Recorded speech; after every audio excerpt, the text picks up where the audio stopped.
Bismillahirrahmanirrahim. Assalamualaikum warahmatullahi wabarakatuh. Alhamdulillahirabbil alamin. Wassalatu wassalamu ala asrofil anbiya'i wal mursalin wa ala alihi wa sahbihi ajma'in. Amma ba'du.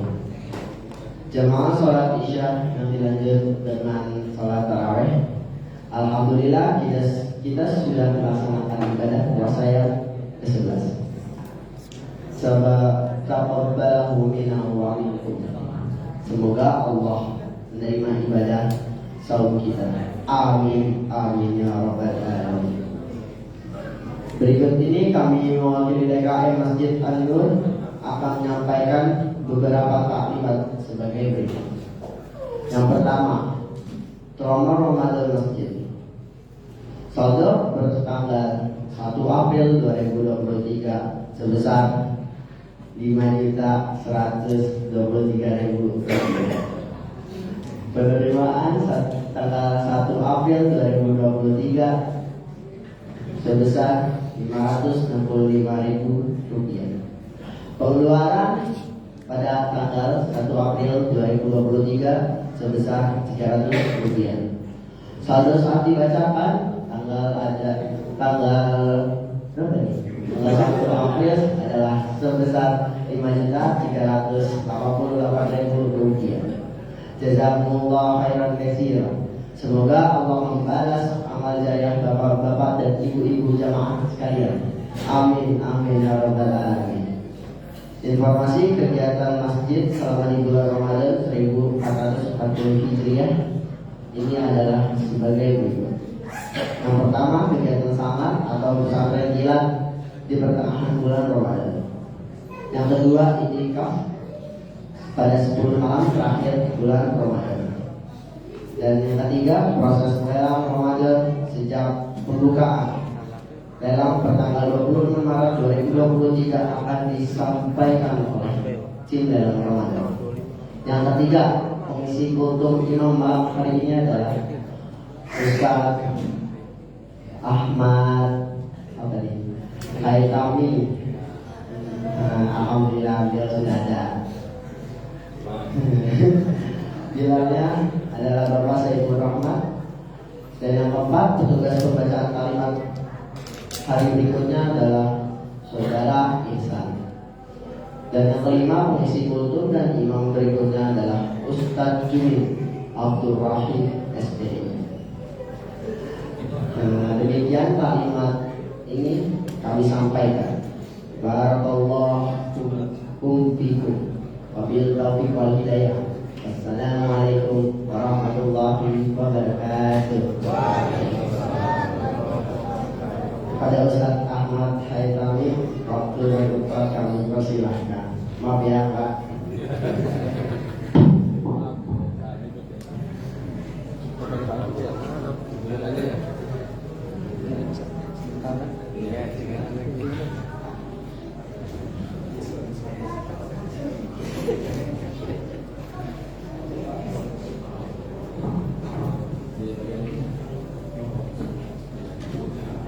Assalamualaikum warahmatullahi wabarakatuh.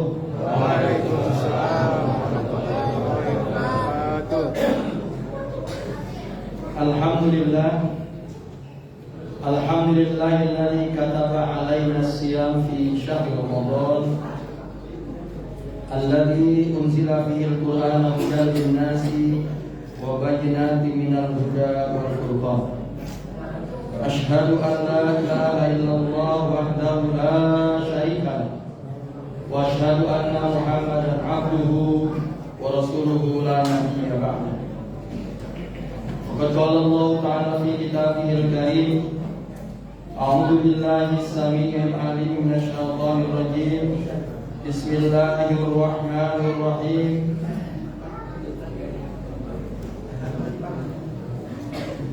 wasta'inu bis-sabri was-shalah wa innaha lakabiratun illa 'alal khashi'in. Wa qala Rasulullah sallallahu alaihi wasallam, man qama ramadhana imanan wa ihtisaban ghufira lahu ma taqaddama min dhanbi. Shadaqallahu azim wa shadaqa rasulul karim. Usikum wa nafsi bi taqwallah wa qad fazal muttaqun. Bapak-bapak, saudara-saudara hadirin rahimakumullah, alhamdulillah pada malam hari ini kita bisa menaikkan salah satu sunnah atau dalam rangka memakmurkan Ramadan kita, yaitu dengan sholat tarawih. Dan alhamdulillah juga ditambah dengan kultum, ya. Jadi pengurus mengundang para asatidz yaitu untuk menyampaikan beberapa menit, yaitu perihal ibadah atau hal-hal yang bermanfaat untuk kita kaum muslimin, kaum mukminin. Hadirin yang berbahagia,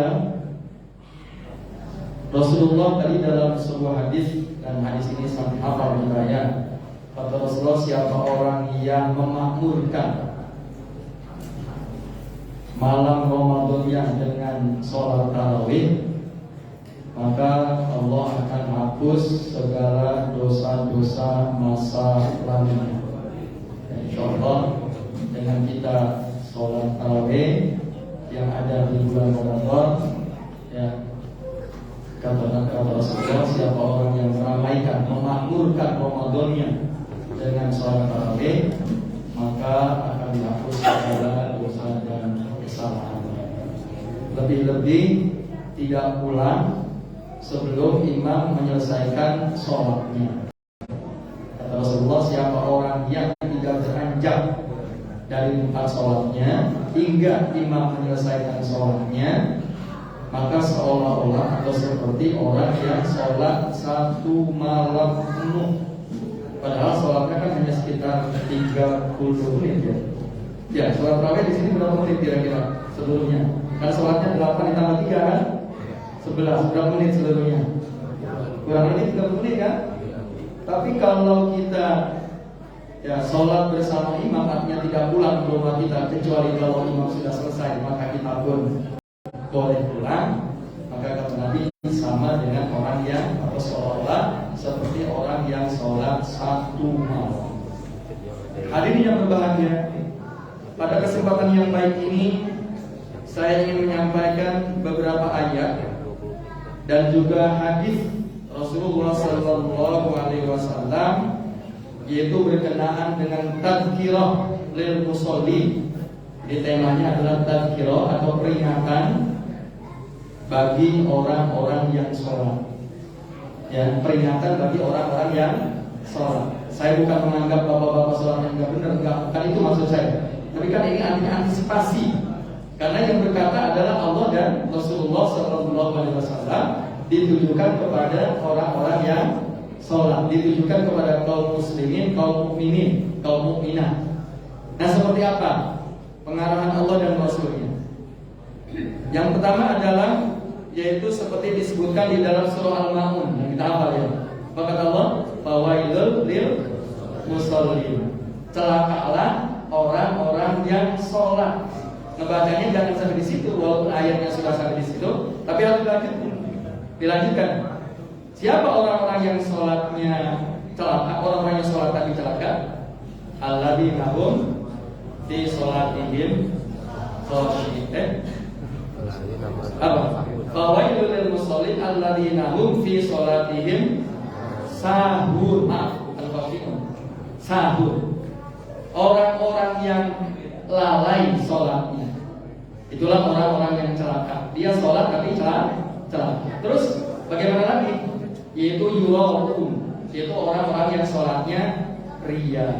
Ya, di sholat yang mestinya 100% ditujukan kepada Allah, diniatkan bersih karena Allah, tapi ternyata ya terselip niat-niat yang sifatnya duniawi, entah itu materi, entah itu pujian dan lain sebagainya. Maka orang yang sholat semacam itu, kata Allah, fawailul lil musallin, ya, itu orang yang sholatnya celaka. Jadi pertama adalah lalai sholatnya, yang kedua adalah sholatnya riyah. Ya. Apa yang dimaksud dengan lalai? Lalai bisa jadi pengerjaan dari sisi waktu, dia lalai, ya. Dari sisi waktu dia mengerjakannya lalai, padahal tidak ada pekerjaan yang urgent, tidak ada pekerjaan yang mendesak, tapi dengan mengulur-ulur waktu, sholatnya sudah di ujung waktu, sudah di penghujung. Sholat subuh, ya, karena asik tidur, padahal mendengar engkong azan, ya, sholat khairum minan naum, tapi ternyata selimutnya, bantalnya semakin dikencengin, ya kan, sehingga ya sholat subuhnya sudah jam 6 atau jam 7. Nah ini termasuk orang yang lalai karena dari sewaktu dia mengerjakannya mengulur-ngulur. Yang kedua adalah bisa jadi sholatnya tidak memperhatikan rukun dan ilmunya. Jadi rukun-rukun sholatnya tidak diperhatikan. Apa saja yang membatalkan sholat dan apa-apa saja yang membuat sholat itu diterima oleh Allah Subhanahu wa Ta'ala, itu tidak diperhatikan.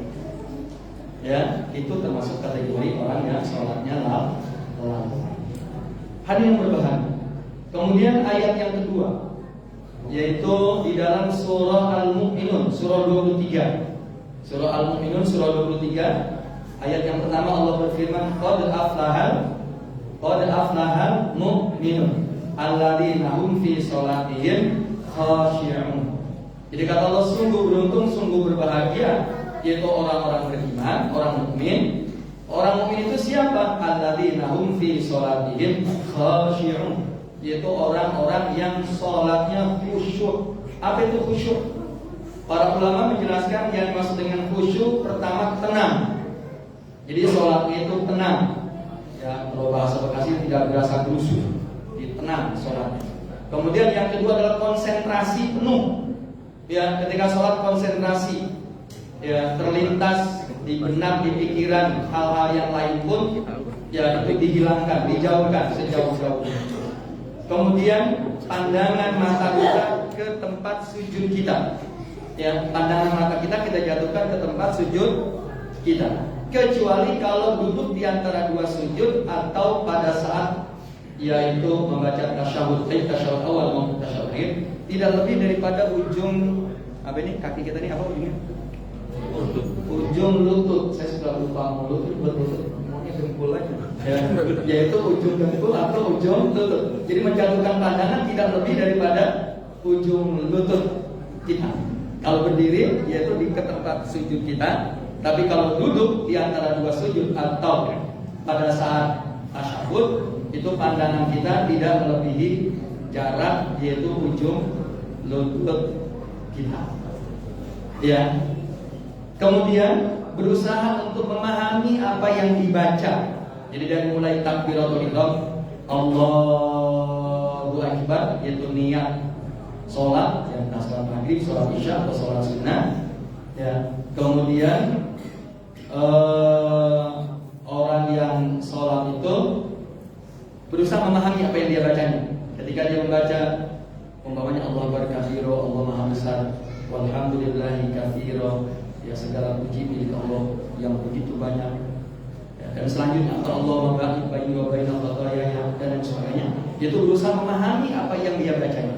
Kemudian membaca suratul Fatihah, kecuali kalau sholat yang jahat, umpamanya di 2 rakaat sholat maghrib, di 2 rakaat sholat isya dan 2 rakaat sholat subuh. Jadi kita sebagai makmum cukup mendengarkan yaitu bacaan imam. Jadi mulut kita qomat kamil, atau kita mendengar imam membaca, kita berusaha memahami apa yang dibaca oleh imam atau yang kita baca sendiri pada saat sholatnya sholat yang tidak jahat, tidak terdengar. Jadi berusaha untuk memahami apa yang kita baca. Itu ya nasihat-nasihat para ulama agar sholat kita menjadi sholat yang khusyuk. Karena orang yang sholat khusyuk tadi adalah ciri di antara orang-orang yang beriman. Orang-orang yang berbahagia, orang yang beruntung adalah orang-orang yang sholatnya khusyuk.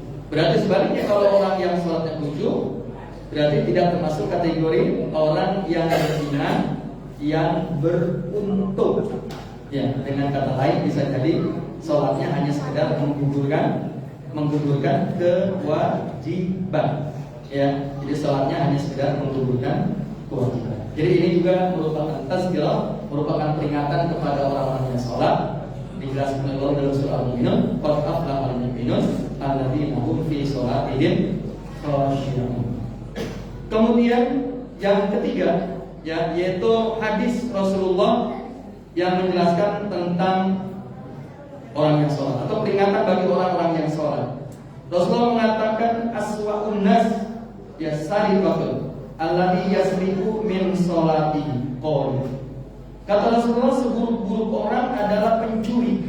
Ya, seburuk-buruk orang itu adalah pencuri, kata Rasulullah. Yaitu orang yang mencuri sholatnya. Rupanya ada orang yang mencuri sholat. Bukan saya, ini saya baca tuh. Ya, jadi kata Nabi, seburuk-buruk orang adalah pencuri. Ya, yaitu orang yang mencuri sholat. Qalu, para sahabat bertanya, ya Rasulullah, kaifa yasriqu minas sholat? Bagaimana mencuri sholat itu? Apa yang dimaksud dengan mencuri sholat? Kata Nabi, Nabi mengatakan, la yatimu ruku'aha wala sujudaha. Yaitu orang yang tidak menyempurnakan rukunya dan tidak menyempurnakan sujudnya. Ya. Au qala la yuqimu sulbahu fir ruku'i was sujud. Yaitu orang yang sulbinya, ini apa nih? Belakangnya itu ya tidak diletakkan dengan baik. Itu yang dimaksud dengan orang yang mencuri atau pencuri sholat. Itu orang yang mencuri, kata Rasulullah. Apa yang dimaksud tidak sempurna rukunya atau tidak sempurna sujudnya? Saya tidak bosan-bosan terus menyampaikan. Mohon maaf, bukan saya menganggap Bapak juga sholatnya salah. Ini mungkin bisa jadi ilmu ini bisa disampaikan kepada orang lain, ya, atau ketika kita ngobrol begitu kita sampaikan tentang sholat yang benar itu seperti apa. Bagaimana ruku yang benar? Jadi ruku yang benar itu adalah antara pantat sampai ke kaki dengan pantat sampai ke kepala itu membentuk sudut 90 derajat, kata Imam Ali. Ya, ya. Ini ada di masjid lain di sini, ya. Ini sampai dia mungkin maksudnya supaya khusyuk sholatnya, sampai ngampret gitu. Karena yang dipegang bukannya lututnya, tapi yang dipegang adalah bagian bawahnya, betis, di depan betisnya. Coba buktikan, praktekkan. Jadi kalau megangnya betisnya itu pasti begitu. Jadi tidak membentuk sudut 90 derajat. Itu sudah Allah atur sedemikian rupa. Kalau kita rukunya benar pasti membentuk sudut 90 derajat. Dan kepala kita lurus, ya, yaitu dengan bokong kita, dengan belakang kita. Itu yang disebut dengan ruku yang benar. Nah, kemudian i'tidal juga mesti benar. Yang dimaksud dengan benar adalah ada tumakninahnya. Ketika imam membaca sami Allahu liman hamidah, kita sebagai makmum ini ada dua. Kalau Ustaz Abdul Somad suka saya lihat di YouTube itu, boleh kita makmum juga ikut sami Allahu liman hamidah, lalu Rabbana lakal ham atau Rabbana walakal ham. Boleh pakai waw, boleh tidak pakai waw. Kalau itu sama-sama hadisnya benar. Tapi mengenai imam membaca sami Allah lalu kita pun sami Allah, Ustaz Abdul Somad mengatakan kita begitu.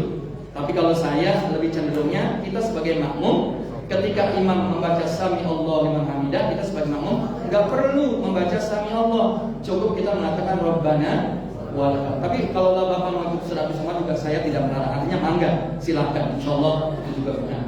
Paham maksud saya? Oke. Nah, kemudian harus ada tumakninah. Apa itu tumakninah? Tumakninah itu berhenti sejenak, berhenti sebentar.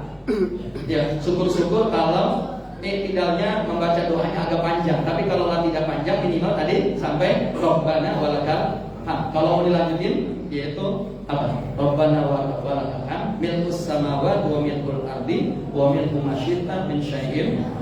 Mangga silakan, itu sunnah. Artinya nggak sampai di situ pun tidak apa-apa. Nah, kemudian berdirinya kita mesti tegak.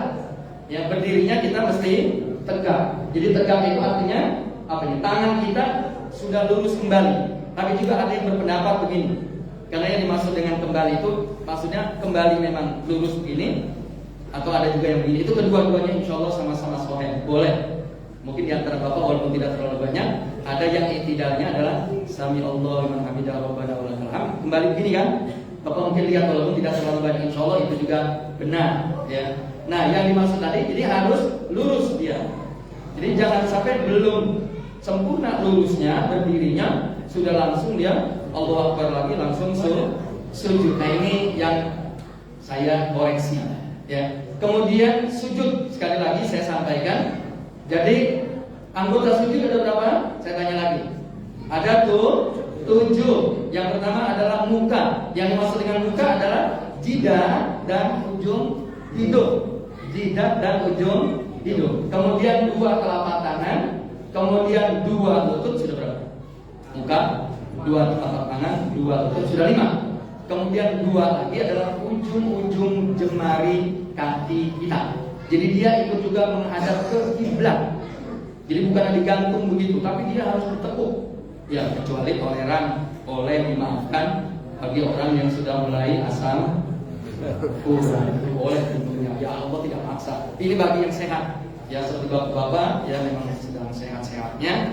Jadi sholatnya ya yaitu anggota sujudnya ada 7. Muka, 2 telapak tangan, 2 lutut dan 2 dari ujung jemari kaki. Hadirin yang berbahagia, ya. Nah itu yang Rasulullah mengatakan sebagai pencuri salat. Jadi kata Nabi seburuk-buruk orang itu adalah pencuri salat. Lalu ditanya oleh sahabat, ya Rasulullah bagaimana orang bisa mencuri salat? Kata Nabi itu seorang yang tidak menyempurnakan rukunya atau tidak menyempurnakan sujudnya. Ya, berikutnya yaitu sebuah hadis dari Abdullah bin Amr bahwa Rasulullah sallallahu alaihi wasallam bersabda, kata beliau, "Salatun la yaqbalullahu minhum salatan man ya taqaddama qauman wa hum lahu karihun wa rajulun atas salat ya duburan." Ya. Kata Nabi ada 3 orang yang tidak diterima salatnya. Siapa? Yaitu pertama orang yang maju ke depan sebagai imam tapi dibenci oleh jamaahnya. Mohon maaf ya, bukannya saya cerita di sini. Ini secara umum. Jadi makanya kalau imam itu ada sopan santunnya. Lebih-lebih kalau orang itu bukan penduduk asli. Kecuali kalau memang dipersilahkan oleh katakanlah DKM mempersilahkan itu boleh. Jadi sehingga makanya Rasulullah mengatakan janganlah seseorang mengimami sholat suatu kaum ya kecuali kalau kaum itu mengizinkannya. Jadi mungkin ada orang ya yaitu yang akhlaknya pribadiannya katakanlah jelek, buruk, tapi ternyata pede aja dia pengen jadi imam. Ya sehingga dia keimamannya, kepemimpinannya tidak disukai oleh jamaah. Nah, imam yang semacam itu termasuk imam yang kata Nabi yaitu tidak diterima sholatnya. Yang kedua adalah kata Rasulullah yaitu seseorang yang rajulun atau sholat ya yaitu orang yang menanti-nanti sholat kecuali itu ada alasan yang dibenarkan. Kerja nih ya yaitu yang kerjanya sangat mendesak, kalau tidak diselesaikan nanti jadi masalah umpamanya, sehingga sholatnya dia agak undur sedikit. Kenapa? Karena alasan tadi pekerjaannya harus membutuhkan segera dan lain sebagainya, itu boleh. Tapi kalau ya yaitu sholat itu diundur-undur tanpa alasan yang dibenarkan, termasuk orang yang sholatnya tidak diterima. Ya. Kemudian berikutnya adalah rajulun i'tabada mahdura, yaitu seseorang yang memperbudak orang merdeka. Maksudnya begini. Jadi dengan sengaja orang merdeka dijadikan sebagai budak. Contoh, ya di zaman dahulu itu suatu kaum yang lemah itu kadang-kadang diserang oleh kaum yang suku yang strong, yang mampu gitu, yang berkuasa. Nanti orang-orangnya ditangkap kemudian dijadikan sebagai budak. Tahu kan budak itu separuh manusia, separuh barang komoditas karena dia bisa dijual. Itu budak. Nah, kalau dengan sengaja orang lain dijadikan sebagai budak padahal dia orang merdeka, nah maka orang itu walaupun dia sholatnya termasuk tertolak, tidak diterima oleh Allah Subhanahu wa ta'ala. Ya. Berikutnya adalah yaitu yang hadis yang kelima. Hadis yang kelima adalah saya tetap masih mengulang-ulang, yaitu seorang sahabat yang melakukan sholat sunnah. Kemudian Rasulullah berikutnya masuk ke masjid, didapatkan orang yang sedang sholat sunnah. Kemudian setelah selesai dia mengucapkan salam kepada Rasulullah SAW dan Rasul pun itu menjawab salamnya. Kemudian Rasulullah mengatakan irja sholat, ulangi sholat sampai 3 kali. Ya, Rasulullah tetap mengatakan ulangi sholatmu sampai sahabat ini mengatakan yaitu demi Allah, ya Tuhan yang telah mengutus engkau wahai Rasulullah, yaitu itulah sholat yang terbaik yang saya lakukan, ajarkan saya tata cara sholat. Maka akhirnya Rasulullah SAW mengajarkan sholat. Di antaranya kata Nabi, idza kunta ila sholati fakabbir tsumma qra ma tayassara minal Qur'an, dan selanjutnya hadisnya cukup panjang. Jadi kata Rasulullah, apabila kamu berdiri sholat maka takbiratul ihramlah kamu, kemudian bacalah ayat-ayat yang menurut kamu paling mudah, dan selanjutnya Rasulullah menyebutkan termasuk yaitu di dalamnya ada tumanina, ya ada tumanina. Mohon sedikit lagi ya. Kemudian Ibnu Qayyim Al-Jauziyah mengatakan, kata beliau, sittu sifatin min sholati min alamati nifaq. Jadi kata beliau ada 6 sifat di antara sifat dari sholatnya tanda-tanda orang munafik. Ada berapa katanya? Ada 6. Satu yaitu al-kasalu indal qiyam ilaiha, yaitu sholatnya malas-malasan, enggak ada semangat sholatnya. Itu ciri sholatnya orang munafik. Enggak ada semangat sholatnya, ya malas-malasan. Ya. Yang kedua adalah kata Ibnu Qayyim Al-Jauziyah, yaitu wa mura'atun nas fi fi'liha, yaitu riya, ya ingin dilihat oleh orang lain ketika ia melakukan sholat. Yang ketiga adalah wa ta'khiruha, itu sholatnya selalu di ujung-ujung waktu. Itu ciri orang munafik. Kemudian yang keempat adalah wa nakruha, itu matok-matok sholatnya, seperti burung gagak yang sedang mematok-matok biji-bijian atau makanan. Artinya sholatnya tadi tidak ada tumaninahnya. 4 ya. Yang kelima adalah wakillatu dzikrillahi fiha, dan sangat sedikit ia berzikir kepada Allah Subhanahu wa taala. Dan yang keenam wa takhallufu an jama'atiha, yaitu dengan sengaja, yang tidak ada alasan yang membenarkan, tapi sengaja sholatnya tidak mau berjamaah. Bukan berarti sholat tidak berjamaah tidak diterima. Cuman 1 pahalanya. Kalau berjamaah berapa? Antara 20 sampai 27 derajat, kecuali ada alasan yang membenarkannya. Tapi bagi orang yang tidak ada alasan untuk tidak bermakmum pada setiap sholat 5 waktunya, maka hendaklah dia bermakmum, artinya berjamaah. Karena di antara ciri orang munafik adalah dengan sengaja, yaitu dia tidak ikut berjamaah. Sehingga kata Nabi, kalau seandainya orang munafik itu tahu tentang keutamaan sholat isya dan sholat subuh, pasti mereka akan datang ke masjid sekalipun harus merangkak. Tidak bisa jalan seperti bapak-bapak yang sehat, ya. Sekalipun harus merangkak, mereka tetap akan datang ke masjid. Dan terakhir, Rasulullah mengatakan dalam sebuah hadisnya, kata beliau, yaitu amman yuakhiru sholat al-asr, itu tentang orang yang mengakhirkan sholat asarnya. Kata Nabi, tilka sholatul munafik, itu adalah sholatnya orang munafik, kata Nabi, yaitu yajlisu yarkubu asyamsa hatta idza kanat baina qarnay syaitan qala ya fanaqallaha arba'an la yadkhulullahu fiha illa qalilan. Ini terakhir. Jadi kata Nabi, di antara orang munafik adalah salatnya dia duduk-duduk memandang matahari. Jadi duduk-duduk memandang matahari padahal sudah tiba waktu sholat. Hingga ketika matahari itu berada di antara 2 tanduk setan, ya, hingga ketika matahari sudah berada di dua tanduk setan. Jadi kalau seperti kerbau, nah ini tanduk di matahari begitu. Jadi Rasulullah mengatakan itu, ya orang munafik itu, ya biasanya dia duduk-duduk walaupun sudah tiba waktu sholat, ya matahari dia lihatin, kecuali kalau sudah matahari ada di antara 2 tanduk setan, maksudnya adalah menjelang maghrib, barulah dia sholat dengan cepat. Ya sholatnya sehingga tidak ada tumaninahnya dan sangat sedikit sekali berzikir kepada Allah Subhanahu wa ta'ala. Mudah-mudahan ini memberikan tazkirah kepada kita, yaitu peringatan agar sholat kita diterima oleh Allah Subhanahu wa ta'ala, memberikan manfaat kepada kita. Billahi taufiq wal hidayah, wal afu minkum, wassalamualaikum warahmatullahi wabarakatuh.